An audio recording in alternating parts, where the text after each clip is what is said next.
বাইরে গেছে, আমার বাড়িতে আর কেউ নেই, আমার বাচ্চা দুটো স্কুলে। এর মধ্যে আসি আমার পাসপোর্ট দিয়ে ধরছে কে পাঞ্জা করি, এই যে মিজানুর রহমান। বাড়ি কোথায়? বাড়ি ওইদিকে বাড়ি ঘুটান, কিন্তু এনারাইকে যে আমার বাড়ির সাথে ঘুটান। এখন ঘুটানে আসি অনেক কয়দিন আমরা গোসল করি, ও দেখে আমাদের, আমার উলঙ্গ ব্যবস্থা দেখছে, এই যে মিজানুর রহমান। হ্যাঁ, এটির মধ্যে আমার দেখে, আমার আবার সন্দেহ হয়ে আমার মাক ডাকে আনছি আমি। ওর মাকটাকে নিয়ে বলছি বলে, বড় মা আপনার ছেলে কিন্তু এরকম এরকম দোষ করে। তখন আমার আমার ওনার মা আমার বলছে বেলা আমার বেটা দোষ করছে, আমি এলা ভিতরে ভিতরে শাসন করবো, তোমার স্বামী বলার দরকার নেই এগুলো। পরে আমার স্বামী তারপরে আমি ইঙ্গিত করছি বলে মিজান নানা ফুটে দিয়ে দেখে আমাদের গোসল করা। এর মধ্যে মিজান নানা যখন দেখতে দেখতে 3 দিন আমাদের দেখতে গোসল করা, 4 দিনকে আজকে আসিয়া ও পাসপোর্ট দিয়ে আমাকে ধরছে, ধরিয়ে কইছে বলে তোর হাঁটার রাস্তা নাই, এদিক দিয়ে আমি আস্থা বানিয়ে দেবো, আর তুই আমার সাথে একদিন থাকবি। আমি কইছি বলে না এগুলো হবে না। তারপরে কইছে বলে তোর আমি উলঙ্গ ভাবে সব কিছু দেখছি গোসল করার সময়, এখন যদি তুই আমার সাথে না থাকিস তাহলে কিন্তু আমি এগুলো সবাইকে বলে দেবো তুই তোর কি কি দেখছি আমি। তারপরে আমি এবার কি করছি, ঘুরে ঘুরে করতে করতে আমার স্বামী আসিয়ার পর ও ধরছে, ও ধরিয়ে আর 2-1 আর কি ঘুষাইছে। আচ্ছা, এটা হচ্ছে ধর্ষণের চেষ্টা করছে। হ্যাঁ, আমার একটা পা খুলছিল টানিয়ে, আমাকে উলঙ্গ ভাবে ও দেখছে। আমার একটা, হ্যাঁ আজকে আমার স্বামী এসে দেখে আমার পা একটা খোলা, একটা পাও নাগায় আছে। তার সঙ্গে ধস্তাধস্তি করছে। হ্যাঁ, তো এখন ওনার কি বিচার চান আপনি বলেন তো? একজন মা হিসেবে, একজন মেয়ে হিসেবে আপনি কি বিচার চান?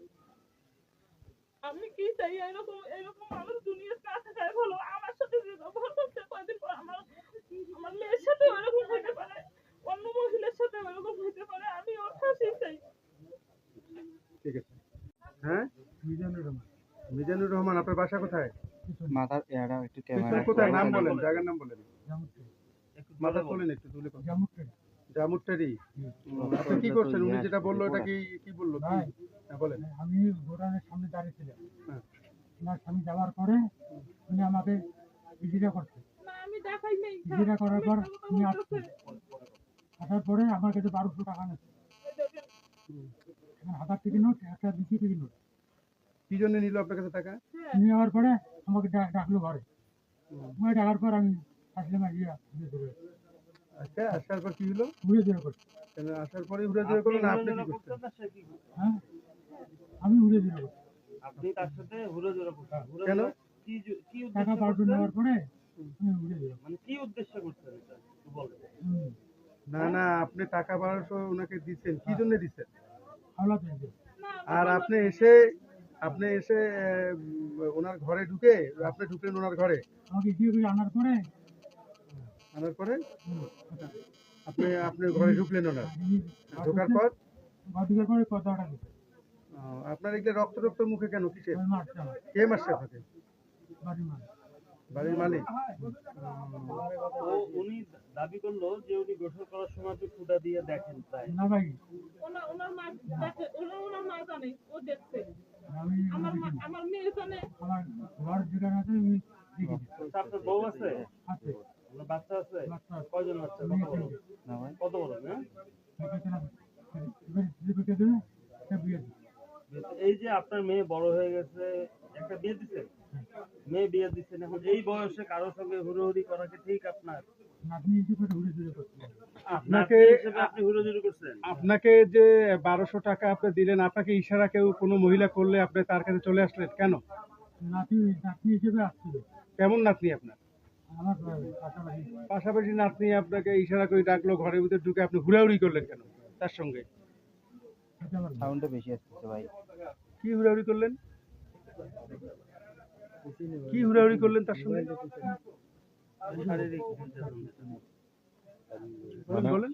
অন্য কোনো চিন্তা ভাবনা ছিল আপনার, সেই জন্য হুড়াহুড়ি? আপনি হুড়াহুড়ি করে কোন চিন্তা ছিল যে আপনি কোনো কিছু করবেন তাকে? না না, তাহলে হুড়াহুড়ি তাহলে কেন করলেন? এমনি হুড়াহুড়ি করছি। টাকা নিল ওর স্বামী, তার সাথে আপনি করেন? আপনি টাকা, আপনি কি টাকা নিছেন? আমাদের ঘরে এখনো একটা 1000 টাকা নোট, একটা 200 টাকা নোট। আমি ওর কাছ থেকে কোনো টাকা আচ্ছা, আপনি টাকা দিয়ে এই দিক দেখেন, হ্যাঁ ভালো করে আপনার বয়স কত? 35-40 না না বেশি আছে শোনেন নাম কি আপনার বসে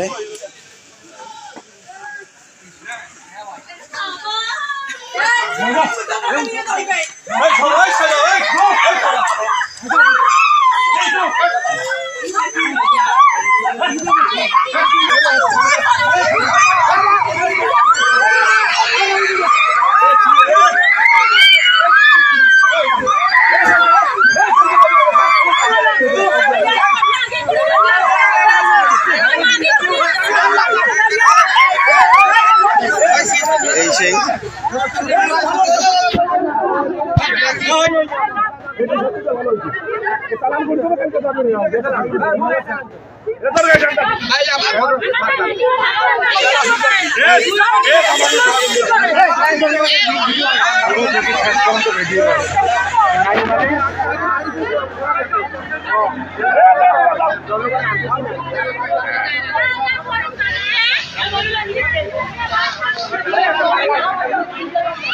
Bye.